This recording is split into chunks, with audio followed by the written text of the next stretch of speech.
Halo, Assalamualaikum warahmatullahi wabarakatuh. Perkenalkan, nama saya Aini Robiatul Adawiyah, NIM 2306061900038. Nah, pada kesempatan kali ini kita akan membahas mengenai teknik mempelajari mikroorganisme. Nah, mikrobiologi adalah ilmu yang mempelajari tentang organisme yang sangat kecil, sehingga organisme tersebut tidak bisa dilihat dengan mata telanjang. Oleh karena itu, kita membutuhkan alat bantu berupa mikroskop. Nah, organisme yang sangat kecil itu dinamakan mikroorganisme atau yang disebut sebagai jasad remik. Nah, pada bahasan kali ini kita akan menitikberatkan pada metode ataupun prosedur untuk menumbuhkan atau membiakkan mikroorganisme di laboratorium. Nah, terdapat beberapa mikroorganisme yang memerlukan kondisi tertentu, seperti memerlukan oksigen atau aerob, kemudian tidak memerlukan oksigen atau anaerob, kemudian yang hanya sedikit memerlukan oksigen atau mikroaerofilik, dan ada atau tidak ada oksigen atau fakultatif. Nah, selain itu, biasanya mikroorganisme di alam itu masih terdapat dalam bentuk campuran ya. Jadi masih terdapat beberapa jenis mikroorganisme. Jadi mikroorganismenya itu masih belum murni. Oleh karena itu, dalam mempelajari suatu mikroorganisme, selain ditumbuhkan juga perlu yang dilakukan yang namanya isolasi. Nah, berikut akan kita bahas tentang beberapa teknik isolasi mikroba beserta pertumbuhan atau pembiakannya. Nah,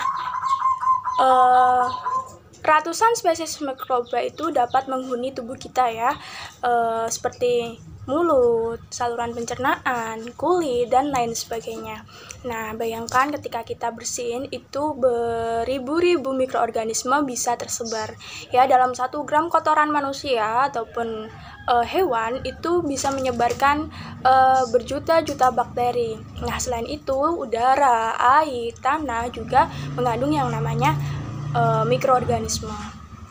Nah, populasi mikroorganisme tersebut pada umumnya terdapat dalam populasi campuran. Nah, amat sangat jarang ya mikroorganisme itu dijumpai dalam bentuk satu spesies tunggal. Nah, di sisi lain, untuk mengidentifikasi suatu spesies mikroorganisme tertentu, yang pertama yang harus dilakukan adalah memisahkan dari organisme lainnya sehingga diperoleh biakan murni. Nah, biakan murni itu apa? Biakan murni adalah biakan yang sel-selnya itu berasal dari pembelahan satu sel tunggal. Nah, kemudian proses pemisahan atau pemurnian dari mikroorganisme lain itu perlu dilakukan karena semua pekerjaan seperti telaah atau mengidentifikasikan mikroorganisme itu memerlukan suatu populasi yang hanya terdiri dari satu macam mikroorganisme saja. Nah, teknik tersebut dinamakan isolasi mikroba. Nah, terdapat berbagai cara mengisolasi mikroba. Yang pertama yaitu isolasi dengan agar cawan. Yang kedua yaitu isolasi dengan medium cair. Yang ketiga adalah isolasi sel tunggal. Nah, yang pertama adalah isolasi pada agar cawan. Nah, prinsip pada metode isolasi pada agar cawan adalah mengencerkan mikroorganisme sehingga diperoleh individu spesies yang dapat dipisahkan dari organisme lainnya. Setiap koloni yang terpisah yang tampak pada cawan tersebut setelah diinkubasi berasal dari satu sel tunggal, di mana terdapat beberapa cara dalam metode isolasi pada agar cawan ini, yaitu menggunakan metode kuadran dan metode agar cawan tuang. Nah, metode gores kuadran, bila metode ini dilakukan dengan baik, akan menghasilkan terisolasinya mikroorganisme, di mana setiap koloni berasal dari satu sel. Isolasi yang kedua adalah isolasi pada medium cair. Nah, penggunaan isolasi medium cair ini digunakan ketika mikroorganisme itu tidak bisa tumbuh pada agar cawan atau medium padat, tetapi hanya dapat tumbuh pada kultur cair. Nah, metode ini juga perlu dilakukan pengenceran dengan beberapa serial pengenceran. Nah, semakin tinggi pengencerannya, peluang untuk mendapatkan satu sel semakin besar. Nah, yang ketiga adalah isolasi sel tunggal. Metode isolasi sel tunggal dilakukan untuk mengisolasi sel mikroorganisme yang berukuran besar yang tidak dapat diisolasi dengan menggunakan metode agar cawan, medium ataupun medium cair. Nah, sel mikroorganisme dilihat dengan menggunakan perbesaran sekitar 100 kali.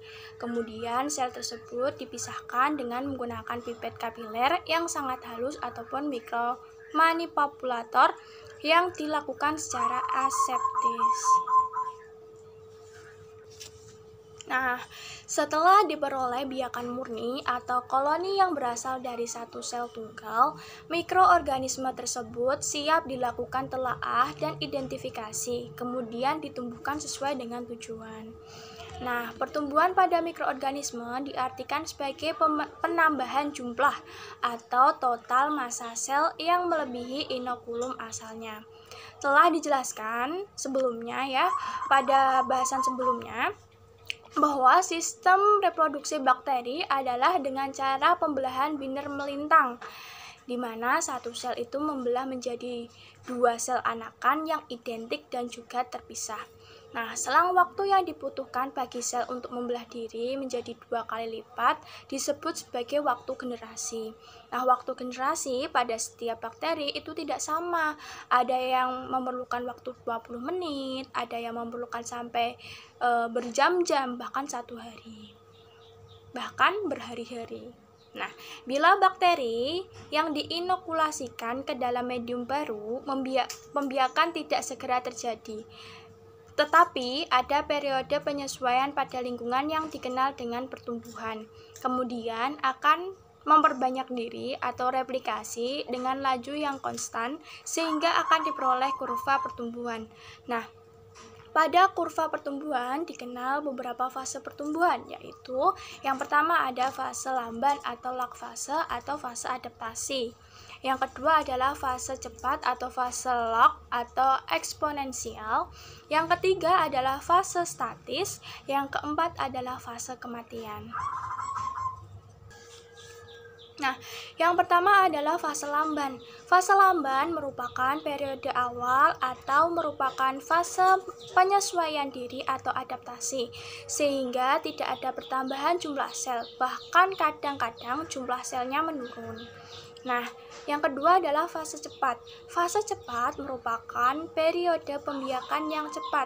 Pada periode ini dapat teramati ciri-ciri sel yang aktif.